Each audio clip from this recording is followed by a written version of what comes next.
From the View My Sports studios, it's The Breakdown with your hosts, Roger Tillis and Chuck Olesker. Today's guest on The Breakdown, she's a former gymnast for the University of Alabama and founder of the Jacksonville Academy of Gymnastics. Welcome, Amanda Montgomery-Garside. Hi, everybody, and welcome to another edition of The Breakdown. I'm Roger Tillis, your host, here with Chuck Olesker and our phenomenal guest, Amanda Montgomery-Garside. From here on, we'll just call you Amanda because that's too much for me to say. Sounds good. Amanda, thanks so much for joining us today to no problem. talk a little gymnastics. Actually, a lot of gymnastics because as Chuck and I have realized, we know probably as much about gymnastics as we do fencing. That's right.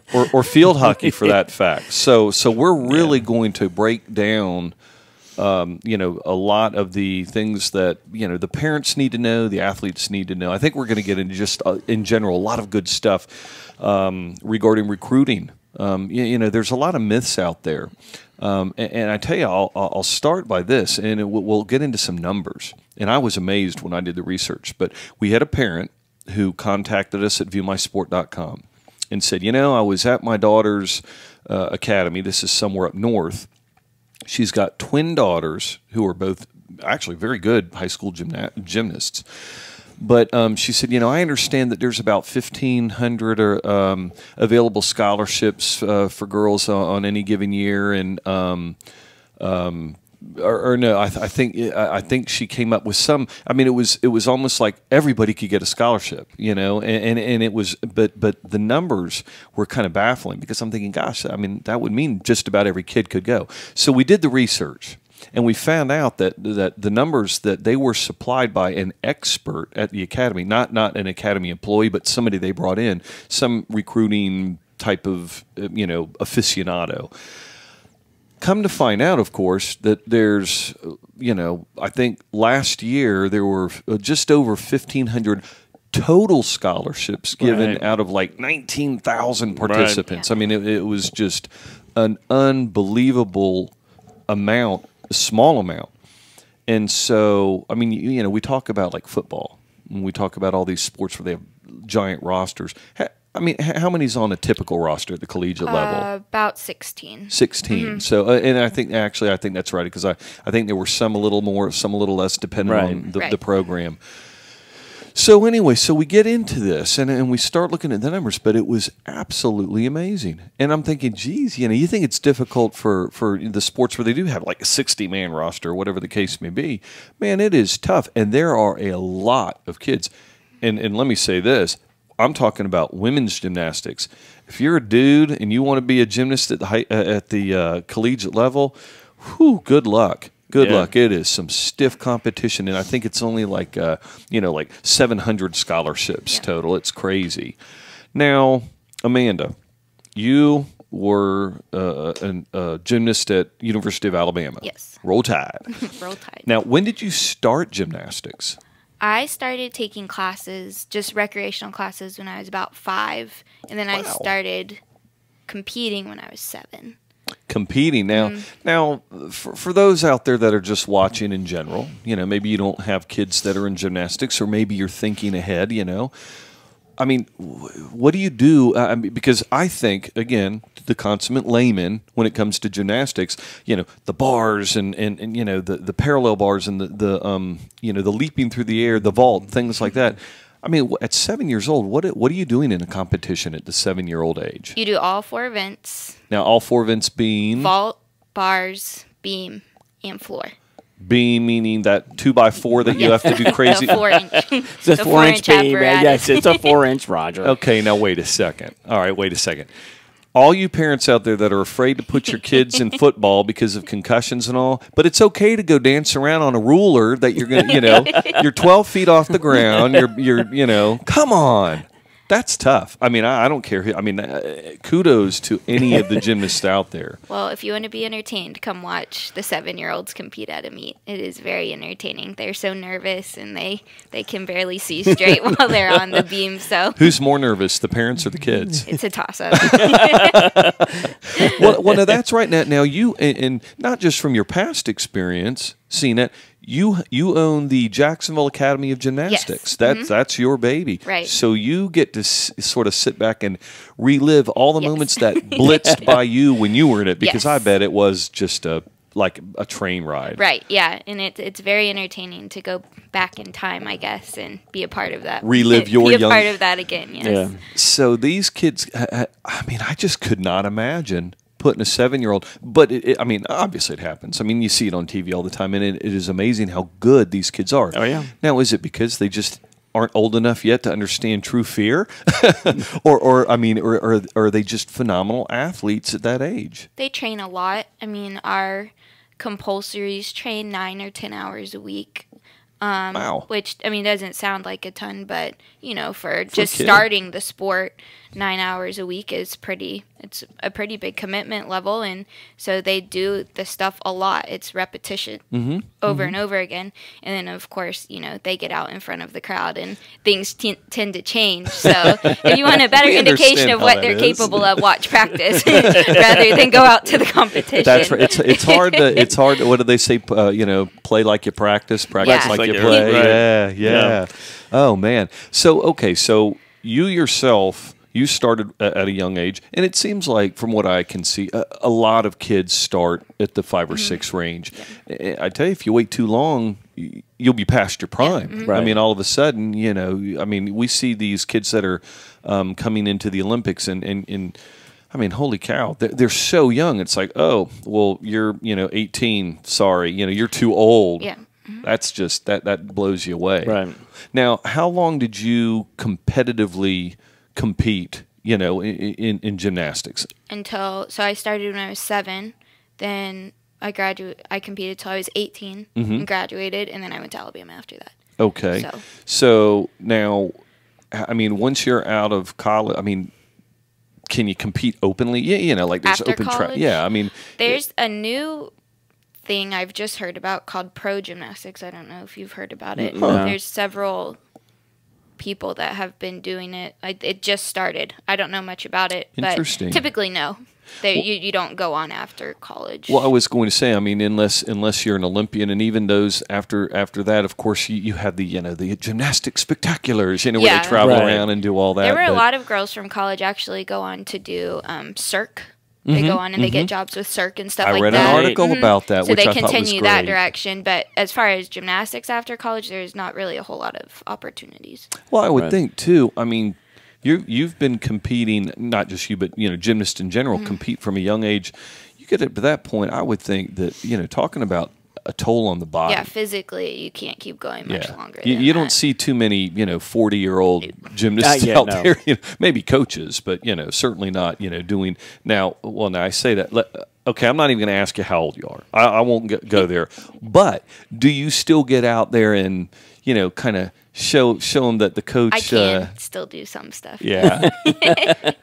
Now, what's the first thing to go out of the events? Like, are the uneven bars? I mean, I would think floor I exercises. mean, I would never even try to vault again, but beam and some floor skills you can still do. Bars, you know. Wait, you said the beam? Yeah. And that, again, that's that 2x4. Yeah.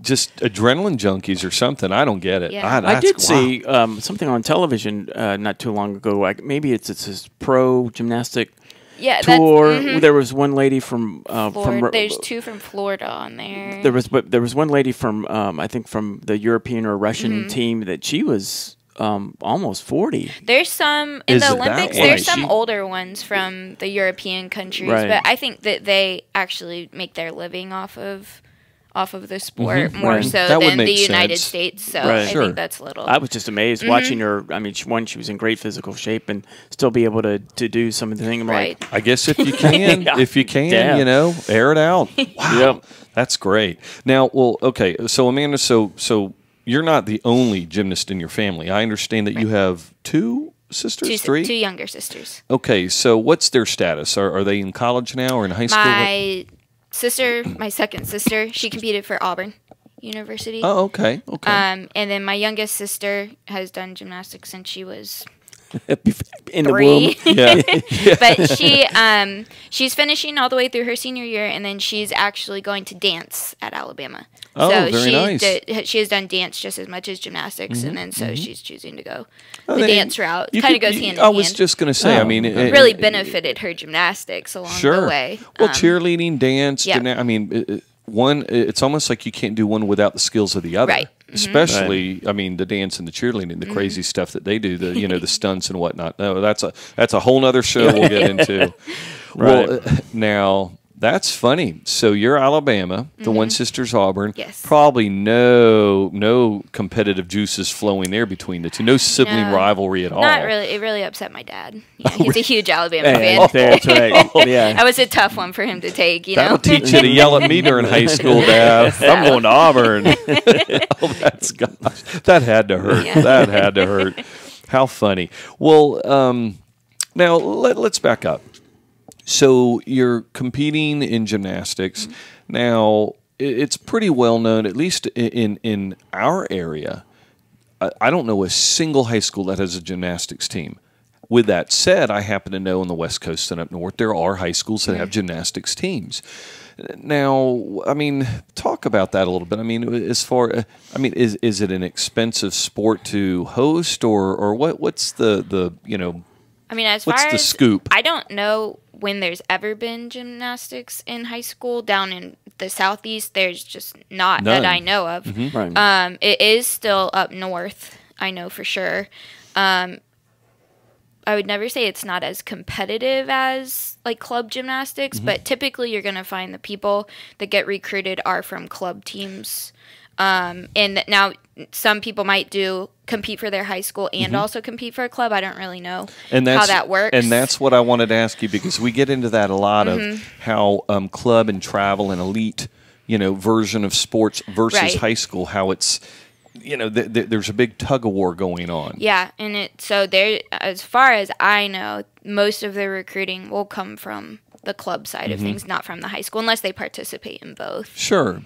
Well, and it seems to me, from what I understand, it's very competitive. I mean, in the travel and going to the elite tournaments and things like that, you gain that through the club participation. And now some sports, it's just different. But I would think gymnastics, certainly, just because of the amount of time, the travel and whatnot, that's just something that you're not going to get at the high school level. Yep.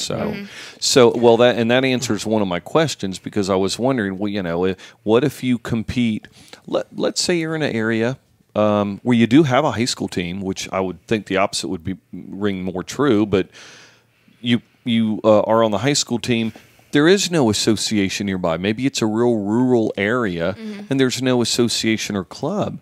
I mean, to your knowledge, do you know of anybody that ever came just from a high school team that wasn't at that other elite club level?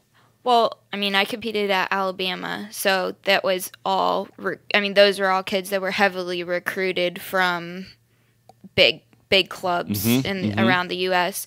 As far as maybe Division II or Division III schools, I guess that could always be a possibility. Right. But I do know, as far as getting exposure to the college coaches, you're more likely to get that if you're with a club traveling to the big meets around the country and stuff like that. Gotcha.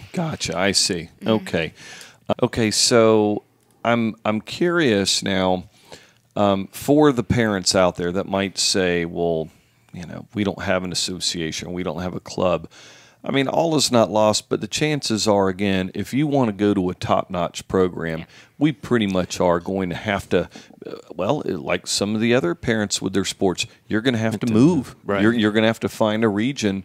So if your dream is to get to that level, unless you are just so phenomenal, but you got to go to these events to compete, to show your wares. As far as the recruiting and the coaches and where they go. Now, I'm curious about this. Are there certain events that are earmarked by the coaches and the recruiters at college where they say, this is where these are the 3 events that we have got to be at this year, because that's where all the talent is to look at?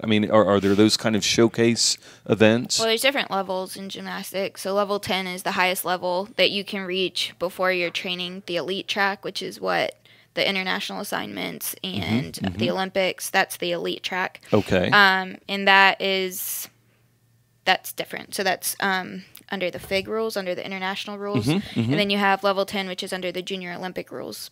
So if you're just a typical high school student, you train 20, 25 hours a week, you're probably going to be a junior Olympic under that set of rules. And then every year is JO Nationals.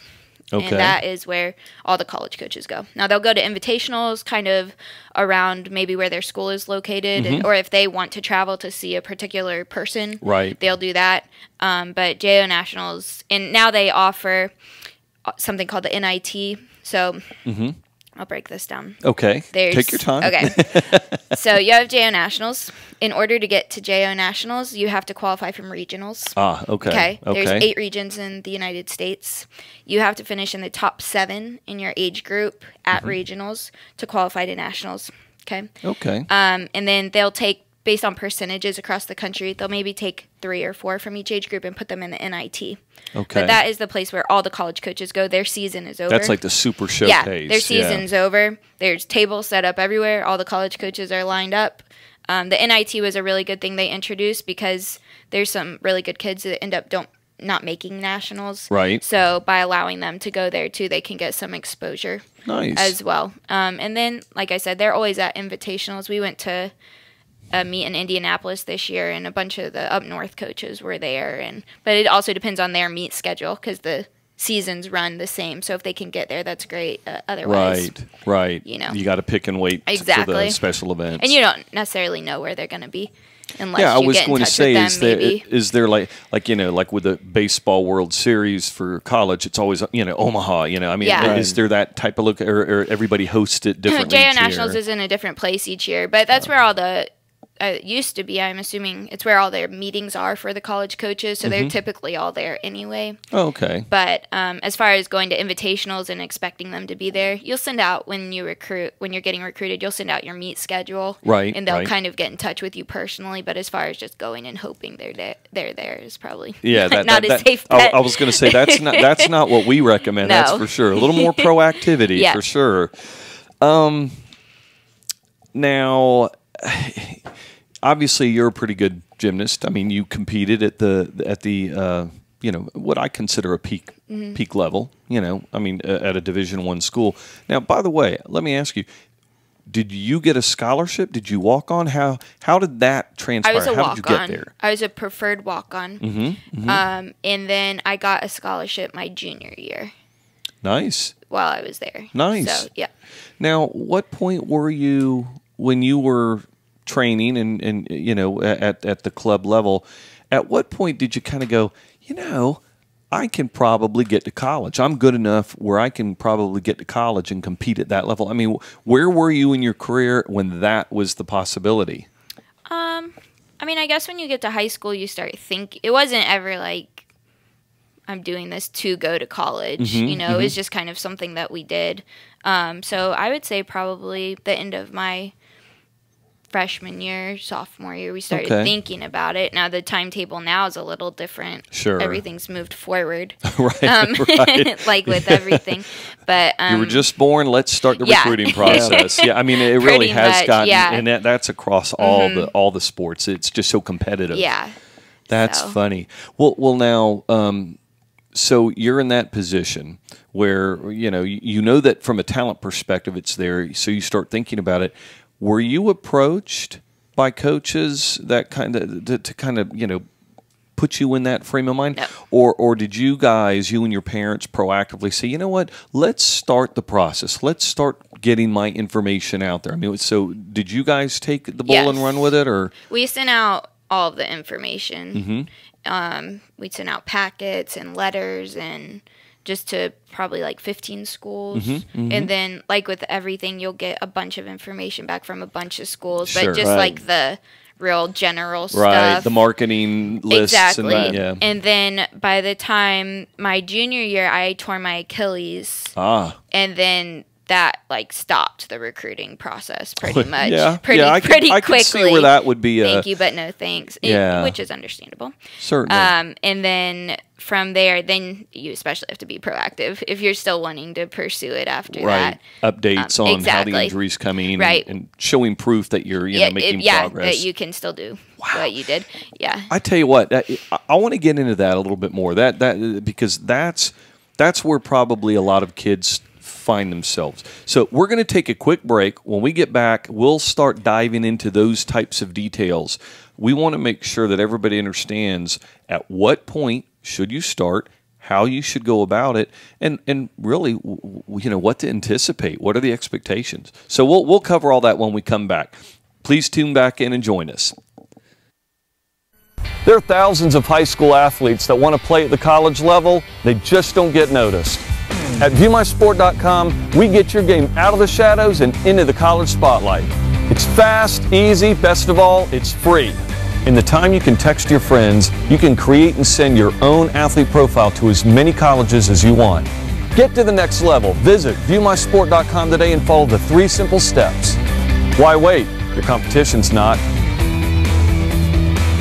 All right, and we're back. Thanks again for tuning in to the Breakdown.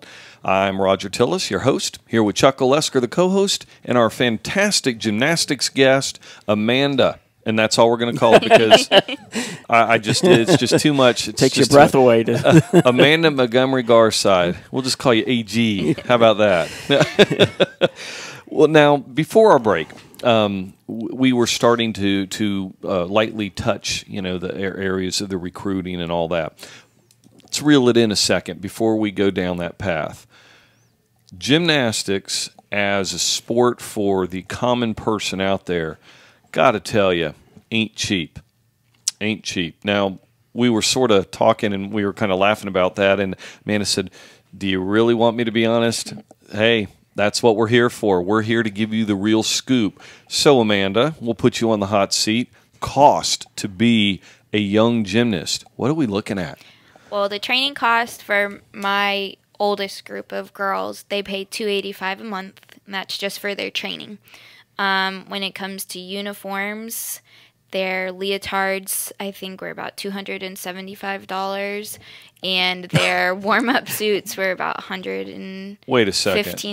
That's just for uniforms. Now you say uniforms in a price of a couple $100. Are you talking about one competition? That's their competition uniform. One uniform could cost a couple $100-ish. So I'm going to have something about this big as a uniform. I mean, come on, gymnasts are little pixies. Wow. I don't think people realize that they probably just think, it's like a wrestling single. I mean, it's just something. No. Wow. So because obviously a lot of intricacies in the design. I mean, it's a masterpiece. Wow. Okay. So we're already at quite a bit. Whew. And then what else? I mean, what as far as expense goes? A typical meet season. So, trying to think from this past year. We're not gonna bring in the accounting firm to test. Right. I mean, but we're just trying to get just paying for the entry fees to meets, paying the coaches' expenses is probably for a whole season. That's probably 7 or 8 meets is about at least $1,500, and that runs. And this is for the optional, so the higher levels. That runs from January to April. Mm-hmm. Okay. And that of course doesn't count the families' expenses for traveling and eating and all of that kind of stuff.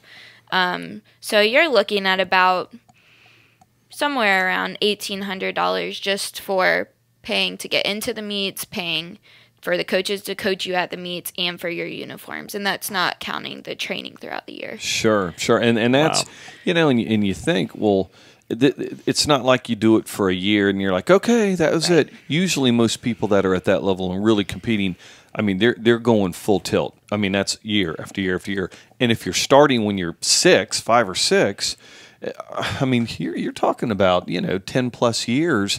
Wow, it's quite a commitment. It is a commitment. It sure is. Well, and you hear talk about like softball and whatnot, how expensive it is because of the gloves and equipment. Well, I think I still have the glove I used in high school. I mean, come on. I mean, some of that stuff you get a hold of. Well, gymnast uniforms. not that you want to grow too much, but I mean, the fact is, from 5 to your teens, obviously you're going to grow. So it's not like you're wearing the same uniform year, and Right. You're probably not wearing the same uniform meet to meet. I mean, I imagine you guys change it up. They do keep the same one all season. Oh, they will now, keep the same one. college, you wear different ones each. You guys probably have like 20 different uniforms. But in regular, they use the same. Oh, okay. Unless we change from year to year, but typically we keep them 2 to 3 years, and then we'll switch. So you get a little more mileage out of the clock. Yeah. Okay, So well that's good that news. That is good. Whew, good thing. Just saved yourself a couple $100 there.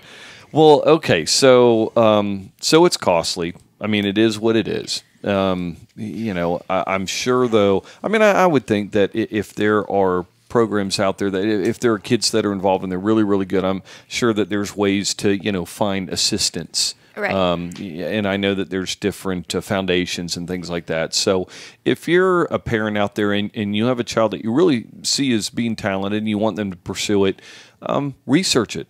Ask questions, ask around, find out what's available. Nothing worse than seeing somebody not be able to compete who really deserves to compete, who could do very, very well, but you don't even pursue it. So try to find out what assistance is out there if you need it. And like with everything, if you need help, go to www.viewmysport.com, click contact us, send in your questions. Where the region that you're in, what kind of help you need. We happen to have a phenomenal gymnastics advisor with ViewMySport.com. Oh, yeah. She happens to be here with us today. So in other words, you don't have idiots like myself and Chuck trying to guide you down the path. We actually have those that are in the know and have the contacts, and we know where to get information to assist you. So just let us know, and we're there to help. Okay, so we've already talked about how high school versus club and whatnot. It's pretty safe to say, and I agree with you. I think it's more north, northeast, even over in the West Coast. I think that's, for whatever reason, that's where you see the high school teams. But it sounds to me, if I'm a parent and I'm really serious about my kid competing at a top level, I'm going club for pretty much all the way. Right. That's where the talent is. Now, one club to the next. I mean, is it like buying cars? You just got to go kick a few tires, or what? What? There's a parent out there that's saying, "Gosh, I haven't the foggiest idea which facility I should send my kid to." How do you know? I think a lot of it's personal preference. I mean, some clubs have huge teams, some clubs have small teams, some clubs have a lot of coaches, some clubs have one coach. I mean, it just really depends on what you're looking for. Does the child's personality mix with the coach's personality? We hear that a lot. Does the training style fit your family's lifestyle? Because, bottom line, it's a huge family commitment. And if your child's training, they require you to train 30, 35 hours a week, and that's not a commitment you're willing to make, then you shouldn't be there, because that's not something that you can maintain down the road. Sure. You don't just kind of sort of do gymnastics. Right. It's an all-in sport, and it's all in for the parents, it's all in for the siblings. I mean, it's all in for everybody, because it is such a huge financial and family time commitment. You better give it your all. It's a year-round. Yeah, there's no break for competitive gymnastics. Gotcha. Well, that certainly makes sense. I mean, I know if I'm a parent and I'm putting out that kind of money and time myself, I would certainly expect my child to deliver. Right. Now I'm not saying that means, by God, win at all cost. I'm not promoting that. I'm just saying, give it your all. Now, gee, but this never happens. Kid changes her mind. They get in the middle of it and go, "Puh, not a chance, right. man. I'm spent. I'm done. I no longer want to do that." Well, let your parents know. Don't be unhappy and then just go through it kind of with half effort. It's going to cause stress with you. It's going to affect everything else that you're trying to do. It darn sure won't be a good relationship between you and your parents. So be open, be honest, and let them know, hey, Mom, Dad, you know what? I know this might be your dream, and you want to be seen on TV at the Olympics, while your little one's out. Guess what? I'd rather go date boys, or if you're a male gymnast, I want to go out and date girls in high school and go party and make good grades and pursue other things. Well, you know what? That's okay. So, like with all the other sports and all the other advice that we give, communicate. I imagine that's, and you know, you probably have seen issues where, you know, the parents and the athlete aren't always on the same page. Well, we're not going to name names or anything, but I'm curious. I mean, in that type of situation, is it typically the parents that are the, you know, living vicariously through the kids and the pushers, so to speak? Wow. What's your advice to those parents? I mean, you know, I imagine that's got to put you in a tough spot, especially running an academy on your own. Gymnastics is a really tough sport. It's tough physically, mentally, and I don't know anything about boys gymnastics, but for girls, the emotional side of things is huge. And if they're not committed to the sport, they're not going to be successmal because it is such a... It's an all-in sport, and if they aren't, I mean, if they're not focused or they're not, I mean, you can get hurt really easily. Oh, yeah. All of those things play into it. Now, I will say that there are a lot of girls that are good gymnasts and they stick with gymnastics for a while, and then they go on to be extremely successul at other sports because it's such a great foundation from strength, and then they pick up other sports very, very easily.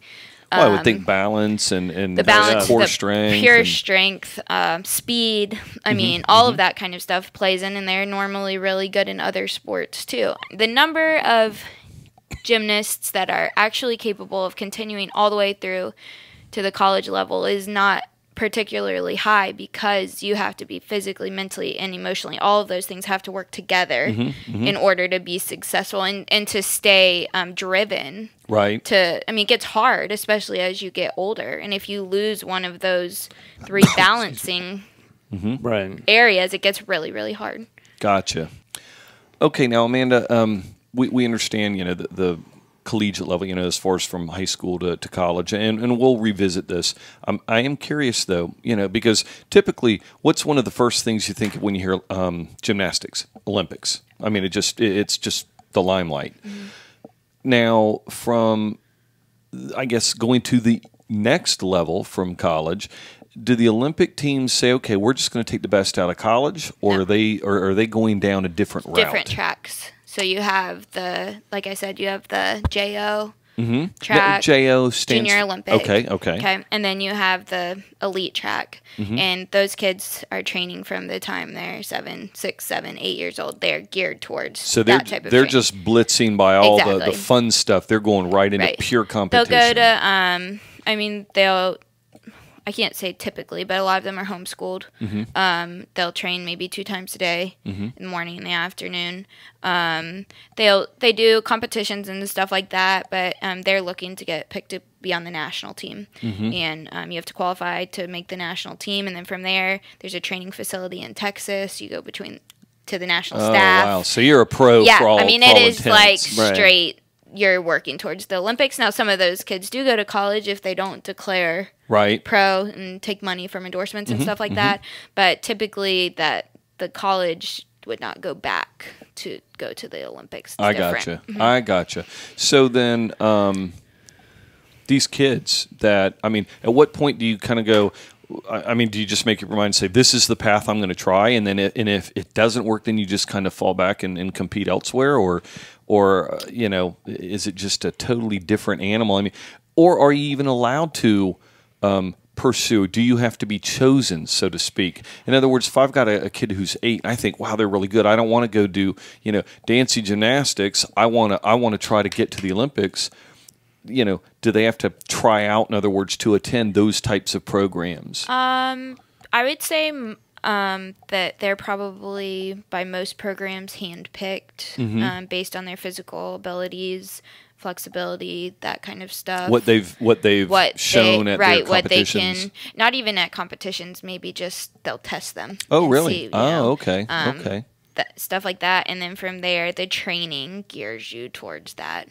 Okay. And then, I mean, you know, a lot of times they'll train that way, and you know, that is not for a lot of people. That is, you know, that's a whole nother and that's a life choice. Yeah, exactly. It really is. And so from then you can go back to doing just regular JO gymnastics. But you know, typically it's just a choice, a directional choice with your. I mean, it's basically a career at that point. Gotcha. For the future. Oh, and I would think. I mean, I mean, you see these people that perform.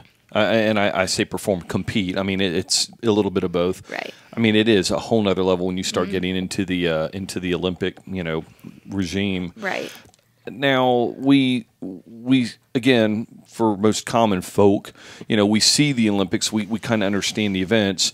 And now you've mentioned at the really junior level, there's the 4 events. When do you stop becoming junior and you start really going? Because let's see, there's floor exercise, vault, beam, and bars, uneven bars. That's it. Yeah, that's it. Like, why do I keep thinking there's something else? Men have 6 events. That's right, because they have the parallel bars and the pommel horse. Okay, yeah. okay. So then really, it's not like you're shifting gears. You're training those events that are for the women in Olympics right from the start. Yeah, you train all of the events. I gotcha. Now, do you have to? Okay, I'm a kid. I'm a parent. I have my kid at the gymnastics. I'm like, no way they're getting on that beam. No way. I don't mind them doing all the others, but they're not going to be. Can you even do that, or is it all or nothing? It's all or nothing. So you don't get to choose. Nope. You can't just be like I'm a vaulting specialist. Well, I guess you could. I'm not sure that. I mean, in college, they have event specialists. Like when I got to Alabama, I did not train vault or floor. I did bars and beam because I was not a very good vaulter. Mm-hmm. And then floor, I just didn't have enough difficulty, or I didn't really have the style that they did. Mm-hmm. Your sister at Auburn did. No, I'm just kidding. She did beam. She did beam and floor. So we both and there's typically maybe 5 or 6 all-arounders, and then everyone else does a couple events, or they might train all the events but only compete a couple of the events. I gotcha. Okay. But so once you get to college, it's a little more, depending on what you can do. A little more relaxed to a certain degree. Okay. From the time you're young towards high school, you train all of the events. Well, then my question, I get, and if you can answer this, then, so I'm. I keep falling off the beam, and I know I keep using the beam because that's the one that terrifies me the most. I'm sorry, as it probably does most fellas. I'm sorry, but it does. But if I'm, let's say I'm horrible at that, I can't get off the ground on a vault to save my life. But boy, I'm really good on the floor, and I'm really good on the uneven bars.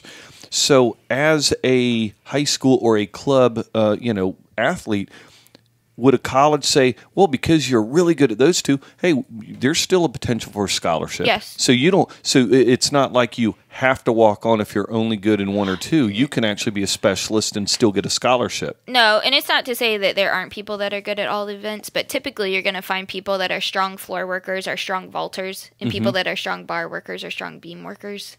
It's a little bit, it's kind of different muscle groups, and if you're really powerful, those events are easier, and the other 2 events are not quite as easy for you. Okay. But it's hard to find kids that are, all around, go to high school, all that kind of stuff, that are really, really good at all 4 events. Gotcha. Okay. Well, and that's good to know. And again, from a parental standpoint, I would think the parents are out there thinking, God, my kid, if they keep falling off the beam, or if they, can't stand on one foot, out on the floor, that they're gonna, that they're doomed. That's not necessarily the case. No. Help promote their strengths and just try to improve on the weaker areas, and things may just absolutely work out okay. So, good stuff. Well, I tell you what, let's take a break. We're going to go get some donuts. You're not allowed. Amanda is with child, as they say. So we're going to take good care of her. We'll get you some yogurt or something. But anyway, stay tuned. We'll be right back. Hi there, this is Roger Tillis. And Chuck Lusker from the BreakDown and ViewMySport.com. Athletes Helping Everyone Reach Out Against Bullying was founded with the purpose of bringing awareness to and educating our youth about the lifelong effects of bullying and how they can prevent it. Be a hero against bullying is not about religion. It's not about politics. It's not about money.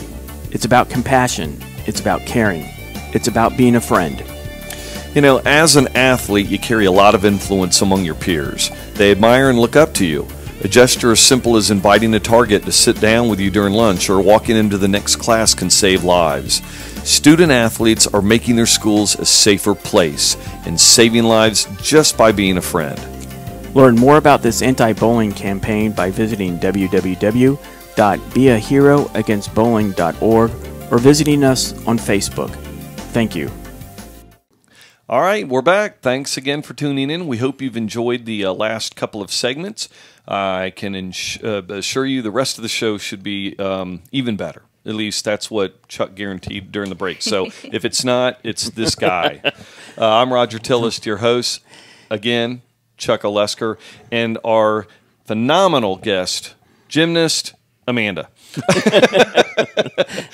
Amanda Montgomery-Garside. There, okay. Now you know who we're talking about. Former Alabama gymnast and founder and owner and president and chief mommy of the Jacksonville Academy of Gymnastics. So I think I've covered it all. Tell you what, Chuck, you've got someone special to bring up. We're going to talk about our athlete of the week, the ViewMySport.com athlete of the week. So, yes. Chuck, take it away, brother. Thank you, Roger.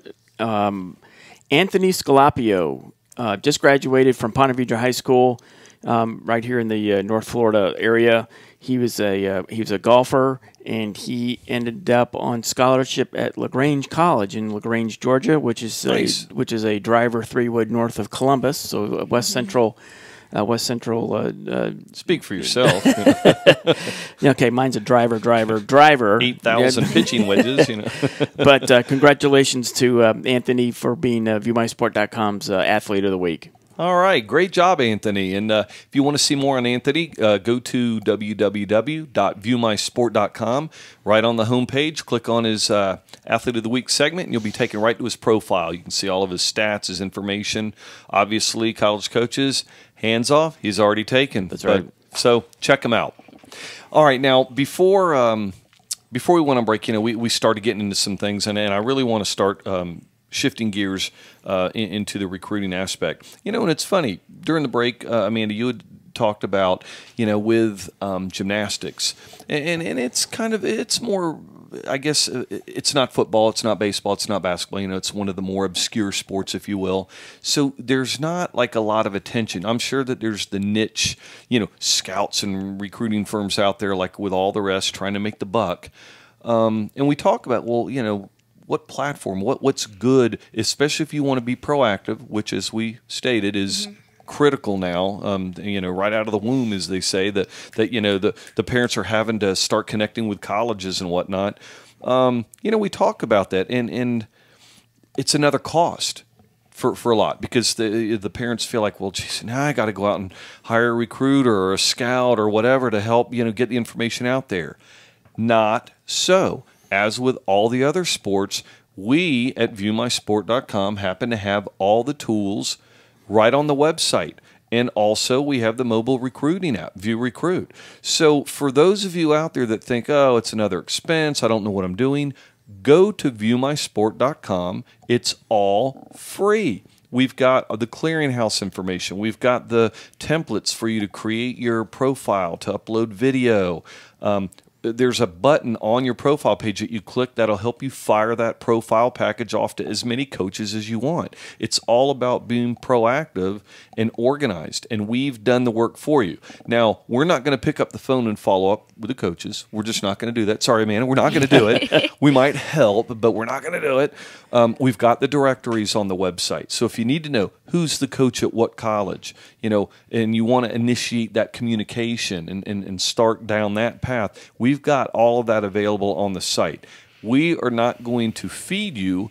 We will teach you to fish so you can feed yourself. We've said it time and time again. And with gymnastics, it's no different. So you have every single tool that all of the other more premier sports also have. So there's absolutely no excuse for you to not get the necessary exposure, make the impression with the coaches, etc. Now, with that said, we are here to help. We'll help guide you. We'll answer questions. We'll point you in the right direction. So that portion of the recruiting process for gymnasts, you can eliminate. It's no longer a problem. We have just taken the burden off of you. That feels so good. It just feels so good. Okay, so remember that, www.viewmysport.com. It's a shameless plug, but it's our show, so we get to say what we want. That's right. Now, Amanda, you know, speaking of recruiters and whatnot, I mean, we know that the athletes are starting very young. Right. from a college recruiter or a college coach standpoint, I mean, how far down the line are they looking? I mean, are they looking at the 6-year-olds thinking, hey, potential? I mean, at what point do they really start focusing on the others? Well, as far as committing to universities, a lot of now starting in 9th grade, they're committing to certain universities. I mean, as far as kids that are maybe on the international scene or on the elite track, I'm sure that the coaches have their eyes on them, with the hopes that they will be able to corral them. Yeah, and bring exactly, them into their down the program. road. Sure.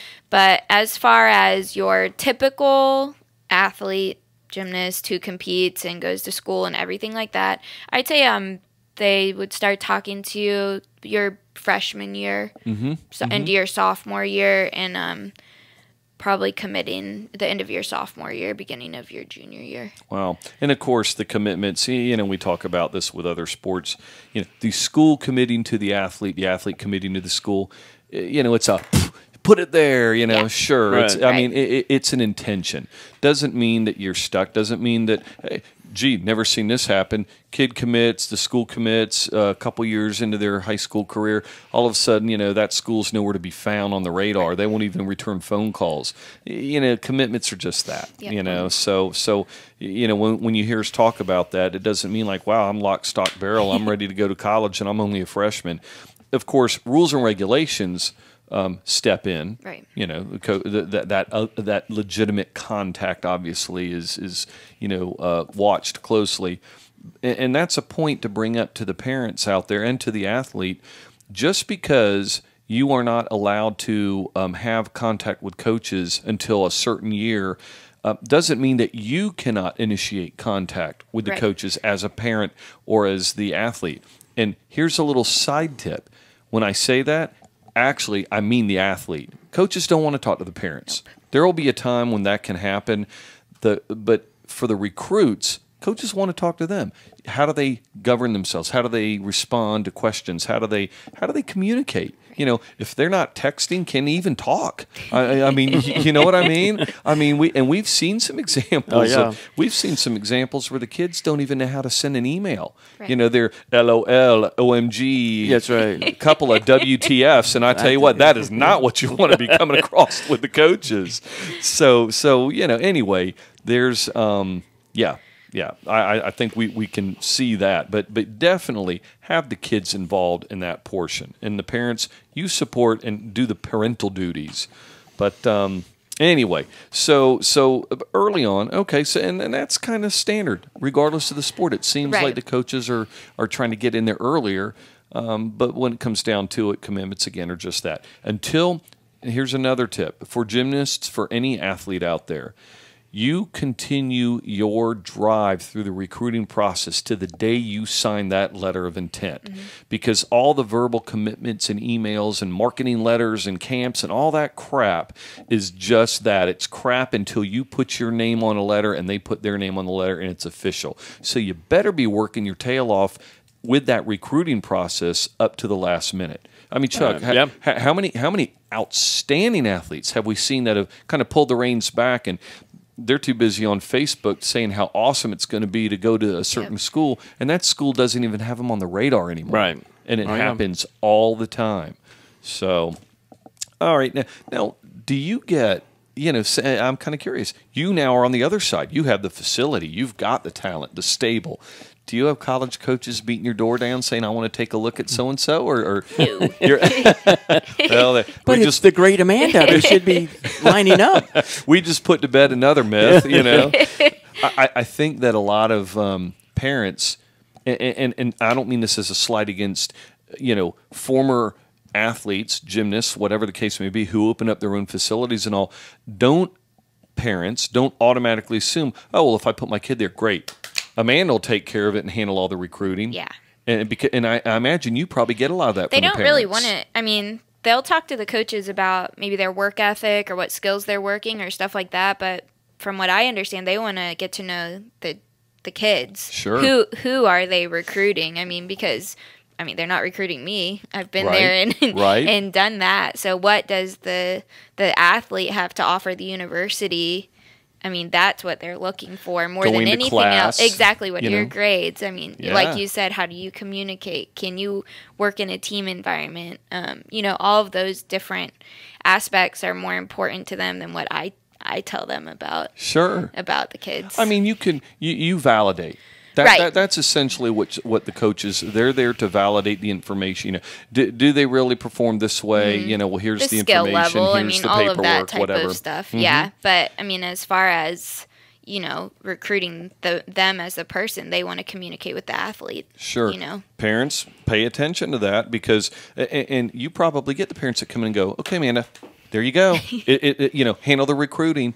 It's not Yeah. the case. It's just not the case. Parents, you have a role to play. Be it gymnastics or football or fencing or whatever the sport is, you have a certain role to play, and that is parent, support. You know, be part of that, you know, support group. Right. Help guide and prepare the child to talk to a coach. Don't talk to the coach for them. I guess that's what we're trying to say. Now, you know, we talk about the events and things like that. Now, what if a kid, you know, can't afford to go to all the big events? Do you feel that the coaches are somewhat receptive if they can maybe, you know, they have their schedule, let's say, and they say, okay, well, coach, I'm not going to be at the big, you know, national event, but here is an event that, you know, here's some video on me. Here's an event that I will be at. You know, I'd like to invite you if you can, you or whomever, to come in. I mean, you know, they're not. The coaches don't totally have their blinders on, do they? I mean, will they make an No. exception to try to go and see some talent that they're interested in? yeah, I mean the videos are important in gymnastics. The training videos and the competition videos, those are important because the college coaches are on the same season, and so they can't always be at the meets. So that's important. And also, they can come and watch them train at the gym. Right. And so that, you know, that's important to the coaches too. Like, what is their work ethic? Are they respectful to the coaches? I mean, Sure. all of that. How do they interact in the gym? And that's huge. It They can't be is prima huge. donnas. Exactly. And there's no prima donnas in gymnastics. Oh, never. Come on, Amanda. What kind of person were you? Were you happy-go-lucky, or did you give a little attitude from No, time I to didn't time? have an attitude. No, okay. All right, from the horse's mouth. I promise. And we're going to believe everything Amanda tells us. Okay, well, now, as far as that goes, I mean, you know, what are some of the roadblocks? I mean, you figure the kids, they're looking at college thinking, okay, that's where I want to go, not necessarily Olympics. I don't think I'm there yet.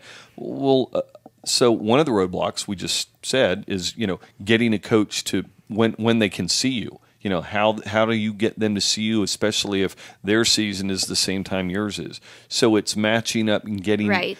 What other kind of roadblocks are out there that you know you can see? I mean, I would say some roadblocks are actual physical capabilities. Like, if you're interested in going to a college, or say you want to go to, let's just say UCLA, okay? They're one of the best gymnastics schools in the country. I mean, realistically, are you capable of going there?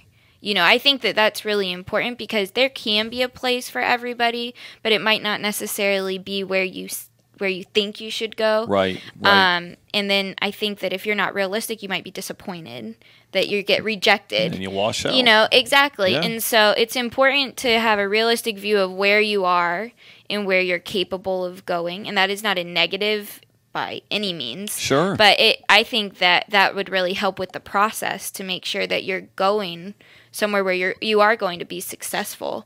And in a small sport, not just in gymnastics, exactly, but as a person, student and a person. Because after 4 years, you know, you move on and you're going to be something other than a gymnast. So grades are really important. Do they have what you're going to study? Are you going to be able to study what you want to study? All of those factors, especially for a sport like gymnastics where there's really no career afterwards.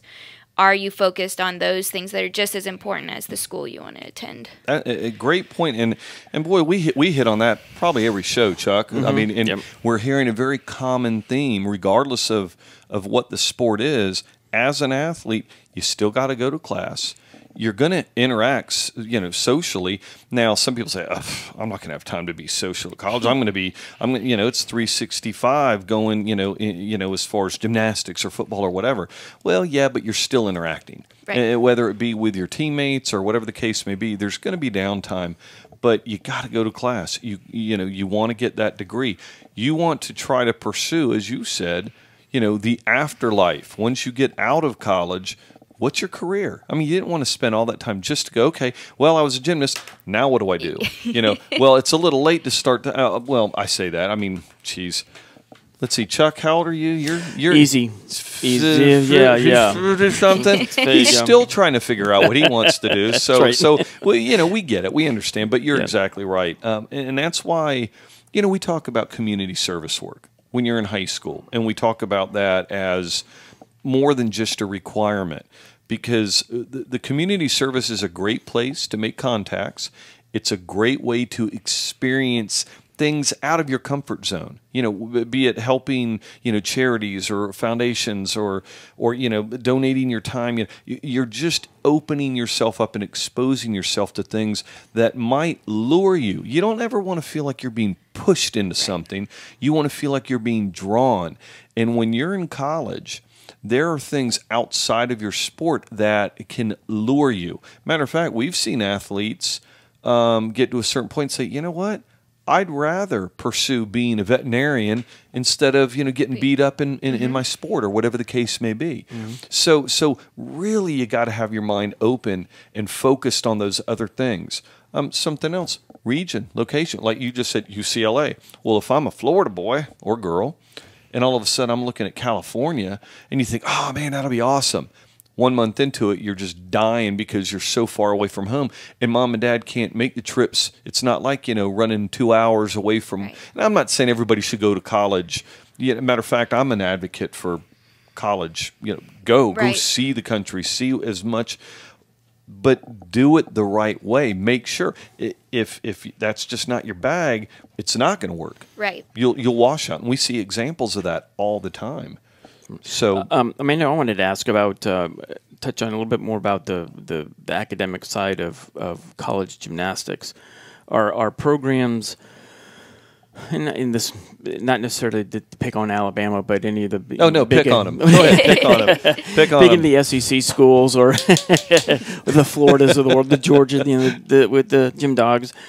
How much emphasis is on academics versus talent?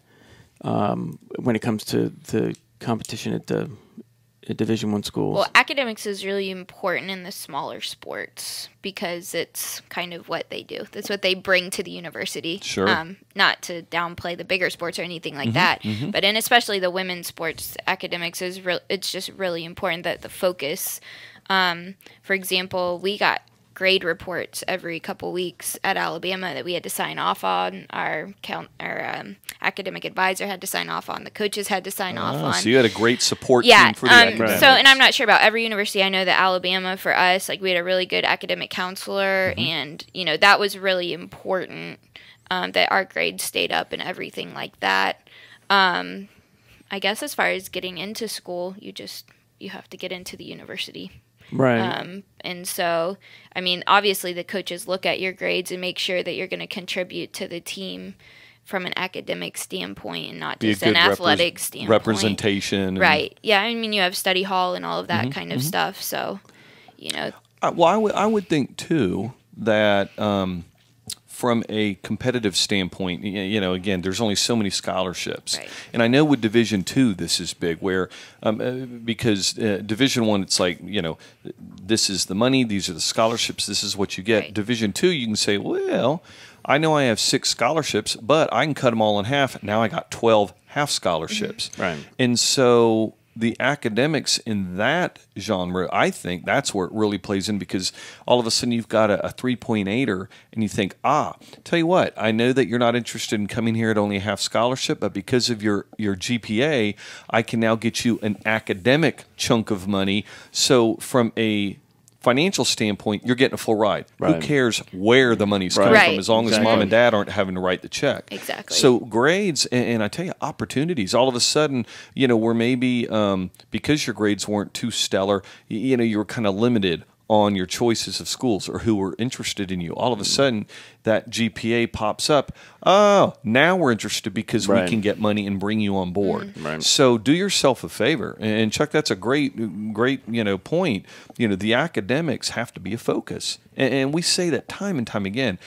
What's funny, and we've already talked about the financial aspects of how much, gymnastics, for example, how much it costs. And the parents will spend thousands of dollars on these sports. Hardly ever have I seen, tell you what, you're going to go to this camp, that combine, that competition, you're going to travel here. Oh, by the way, once every week, you're also going to this tutoring facility. And I know that you're passing, but we're going to try to be proactive and maybe get that 3.2 to a 3.8. Never happens. Right. They'll spend all that time and money on the physical aspects and forget about the classroom. Don't do it, parents. Come on, shake it out. Find a tutor, find a facility, and get those kids more help so that they can be or have better study habits. In the classroom, at home when they're doing their homework and test prep and things like that. Huge. All right, I'll get off my soapbox, which I always do. I can't help it. I'm an academic hound. Maybe it's because I was just so dumb in high school. I'm trying to give back, and don't go down that path. Yeah, just don't go down that path. Don't learn from him. Yeah. Let's take a quick break. When we come back, we'll have some parting words of wisdom from Amanda. Be right back. Are you a high school athlete? Parent of a high school athlete, maybe a high school coach or a college coach looking for a high school athlete, or just a fan of high school and college sports, then you need the ViewRecruit mobile recruiting app. It's got everything. Athletes can create profiles, including their highlight videos. They can use the Recruit Network to send their profiles directly to college coaches. If a coach likes your profile, great. You get a notice directly on your mobile device and receive an email to boot. College coaches can receive updates directly on their devices and use the search function to find the talent that fits their program. Whether you're an athlete or a college coach, it's like having your very own recruiting department right at your fingertips. Download the ViewRecruit app now on iTunes for your iPhone, iPad, or iPod Touch. Be part of the #1 high school athletics and college coaching network. Get it today, the ViewRecruit mobile recruiting app. All right, welcome back. We're going to take it home with a few bits of wisdom. We're going to have Amanda share with us. And, I think that so far we've opened up quite a bit of information to share with the parents and the athletes out there. We hope that, what we've brought out to you, you will find useful. If it's just one little nugget, then we've done our job. Absolutely. If you come away or leave with, more than what you came in, then we're pretty happy. Now, it's funny. We were just talking during the break, and I had a question, and I'll share with you. We were talking about, boys gymnastics, you just kind of accept it, and I didn't even think about it. But the fact is, most facilities, at least in the southern area, like with Amanda's facility, there is no boys gymnastics. Not a great deal of interest anyway, but it seems to be more of a northern, I'm sure there's pockets here and there, and like you said, like down in South Florida, the Miami area, but it's not a widespread thing. So if you're thinking gymnastics for your son, or if that's something that they're interested in, tell you what, you better do your homework and don't just assume that, we've got like 5 or 6 academies in our city. Guess what? They may not take guys. So men, stand up, rise up, and find your space in the gymnastics world.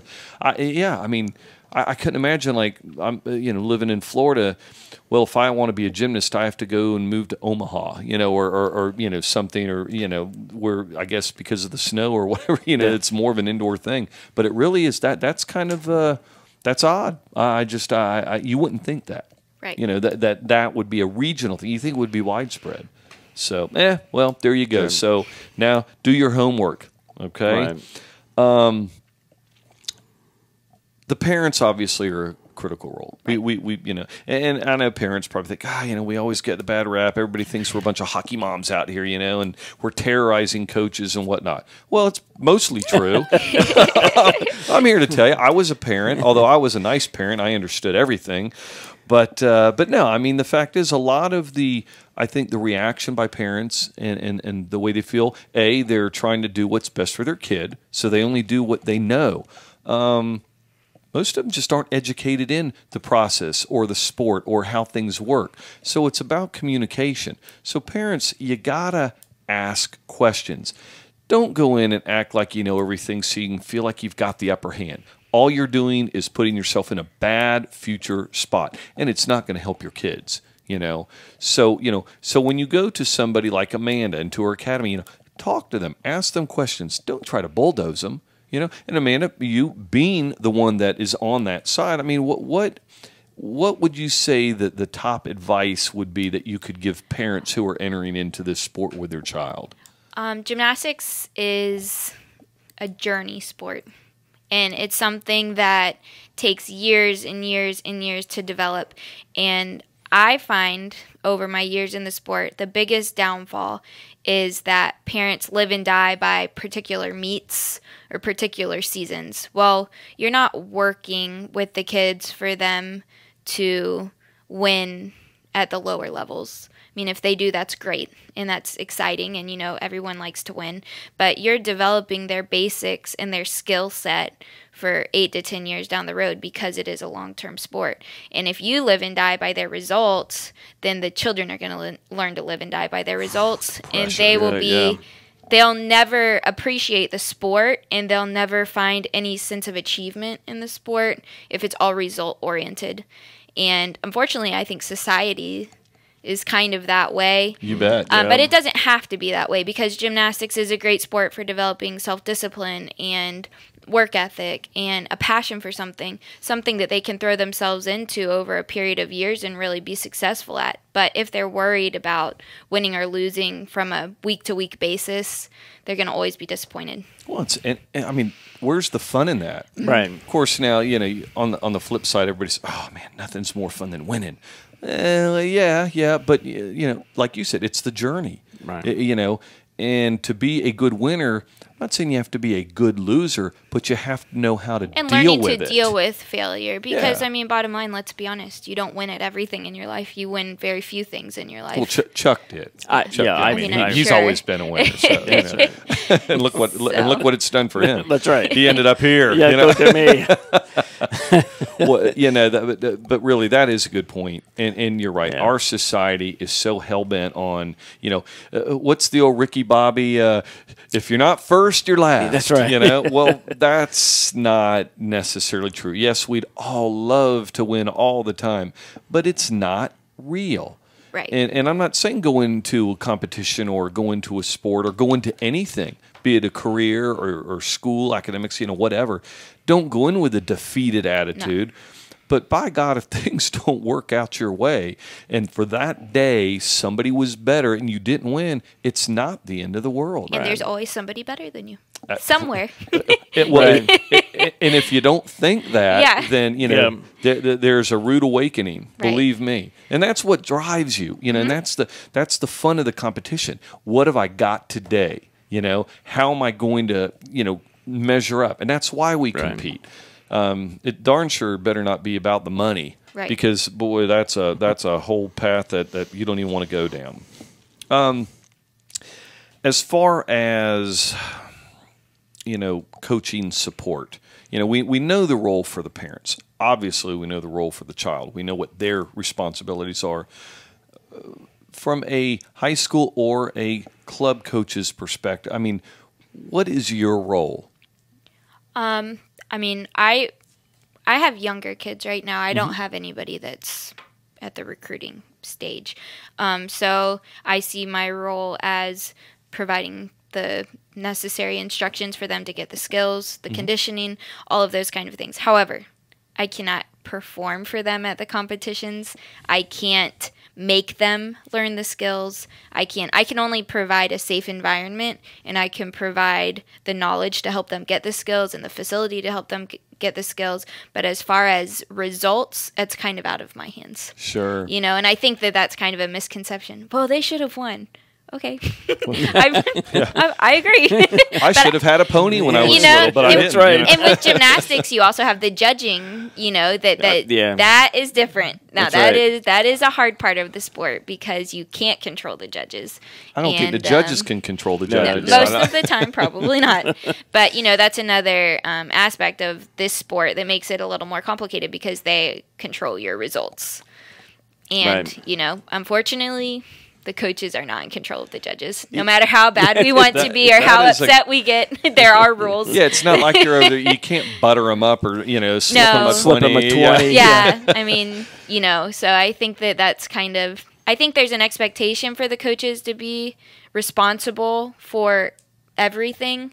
But, I mean, you know, once they're out there and they're competing, that you can't do anything for them. Sure. So it's kind of up to them. They're on their own. You know, and that's... That's hard. Well, especially for a child, you know, the 7 or 8 year. I mean, you know, good gosh, to me, if you can get out there and perform like that, and you are alone. It's you and the beam or whatever. I mean, if you can overcome that as a child and continue growing in that, I would think you would be one of the most confident people ever. I mean, you seem pretty darn confident. You came in here slapping Chuck around. And, I mean, you know, she knows her stuff. That's right. This way she's always treated me. Hey, you know, I want to back up and touch base on something because I started thinking this as you said it. I can recall watching, you know, the Olympics. And, you know, it's like, you know, 9.8, 9.8. Ooh, a 3.5 from the Russian judge. You know, it was like, and you're like, no, how in the world can...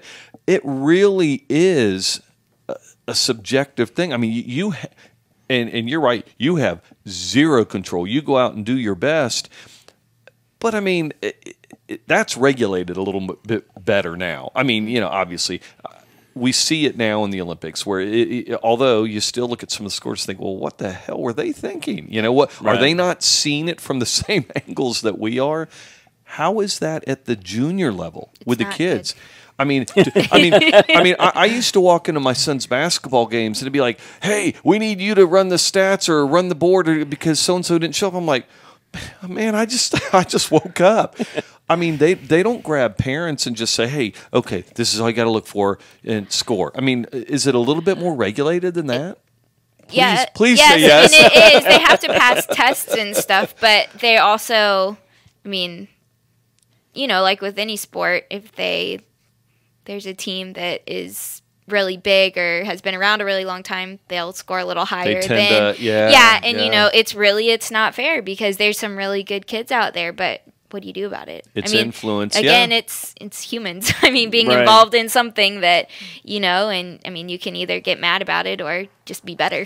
I mean, those are your choices. And that's a very good lesson also to learn through, again, not just this sport, but this is a good example of that. Mm-hmm. You do your best and worry about what you can control. What you can control. Right. Because things and don't live and die by scores. Yes. Because you'll always be disappointed. I mean, you know, because... Well, you could have a great performance and have one little flaw that bobble or whatever they'll... which I never can find the bobble. I'll be like, that had to be a 10.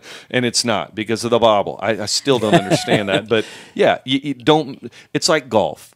You can play a great round and have 1 or 2 bad holes out of 18, and it blows your score. And of course, and I've done this before, although I don't really have really good rounds too often. But you know, it just it does. It ruins the experience, and that is a horrible thing. And I would think gymnastics was so much more pressure, and especially because of the age. You know, the kids. You got to let it go. And parents, that's something that maybe you should try to work with your kids on, I think. Yeah, I mean, if they have 3 good events and then they blow an event, I mean, that doesn't mean that their whole day was bad. Just tell them they did a good job, and they're hard enough on themselves. They'll fix it the next time. They're not happy. Right. They're not happy when they fall off the beam. You don't have to say, "Man, why did you fall off the beam?" Oh God, they know it happened, and they're probably not happy about it. It's only 4 inches wide. Come on. But yeah, that's when you take mom and dad over to the beam and say, "Get on it." That's right. Show me what you can do. Oh man. Well, now I want to ask you something, because we talk about this with the other sports. Because obviously your facilities. I mean, it's got everything. Now, do you recommend to the high school gymnast or that age gymnast to attend college camps? Are there even college gymnastics camps, and are they worth going to? I mean, your opinion? I think they are. I think it's good for exposure. As long as the coaches from the university work the camp. Thank you. I'm so glad you said I don't know about most of the camps I know of. The coaches run the camp, but there could be some that they don't run the camp. They just bring in volunteers. They might bring in volunteers. They might bring in coaches from other universities, which would be good too. But from an exposure standpoint, I think it's really good to go to college camps. As long as they don't bring in that Russian judge. Yeah, that's right. 3.5, that bobble. I'm telling you that I will figure out the bobble. Well, and I ask this because in a lot of sports, the camps aren't always valid. Right. They're money makers. And we're big advocates for the college camps, but even with the college camps, and those are out there for money too, but there is a right way to handle it to get proper exposure. And if you're going strictly for exposure, make sure you find a camp that is relatively small. You don't want to go where there's going to be a ton of kids. You want to be 800 of your closest friends. You want to work. You want to be able to work one-on-one with the coaches so that they can evaluate your basics, evaluate your skill level, and how. I mean, you also are, in my opinion, kind of recruiting the school. Do you like the coaches? Do you enjoy working with the coaches? Do you like the facilities? All of that kind of stuff, should come into play too. Boy, that's a great point. We talk about that a lot. And just a tip for you parents out there, as with any sport, if you are going to go to that collegiate camp, contact the coach ahead of time. Don't wait, one day before, but, try to plan it. Say, listen, coach, I'm going to be there at XYZ time. I would love to, meet you and perhaps get some one-on-one evaluation time. What do you recommend? Try to set it up in advance so even if it is crowded, you can separate yourself a little bit. It shows that you've got that proactive drive, that you're serious about about what you're doing. You're not just going for, a getaway. And we always recommend, if you can, if at all possible, get to the camp a day or two early and take a tour of the campus. Really make it an unofficial visit. And it is amazing how much more you will gain from your camp experience, unless, you're just going with 10 of your friends and you're just going as a little getaway. Well, okay, that's great. That's a good thing too. But if you are that serious recruit, that's the way you want to handle it. Typically, the colleges, they'll offer maybe 3 weeks of camp. One of the weeks is typically geared more towards the higher intensity. So if you can contact the coaches and find out which one of those is geared more towards the higher level kids, that would be really good. Not all of the colleges do that, but I do know some of them offer like the high intensity camp, which is really, I think, geared more towards recruiting. The experts and and that's level. Like the high level kids working out in their gym and stuff like that. Very nice, very nice. Now, Amanda, again, you have the Jacksonville Academy of Gymnastics here locally. Fantastic establishment. If somebody wanted to ask you questions directly, obviously they can come through viewmysport.com and contact us, and then we, you being one of our advisors, we get that information to you. But if they want to consider your facility, how is the best way for them to reach you? Probably by email. Email? I have my email with me all the time. What is your email address? jagymnastics@hotmail.com. Very good. We'll make sure that we post that after the show. You'll be able to see it on the screen, so that way you got plenty of time to write it down. Again, Amanda Montgomery-Garside, our illustrious gymnastics advisor, who we are just thrilled to be able to have involved with us, because you really do know your stuff. Thank you. We might give you a hard time messing around, but we know you know your stuff. That's right. I think that this show has proven it. I mean, we've touched base, kind of on a high level on everything. For any of you out there that have any, again, special situations or unique questions, or maybe if you want a little bit more clarification and detail on something that we just brushed, please contact us and let us know. We are here to help any way we can.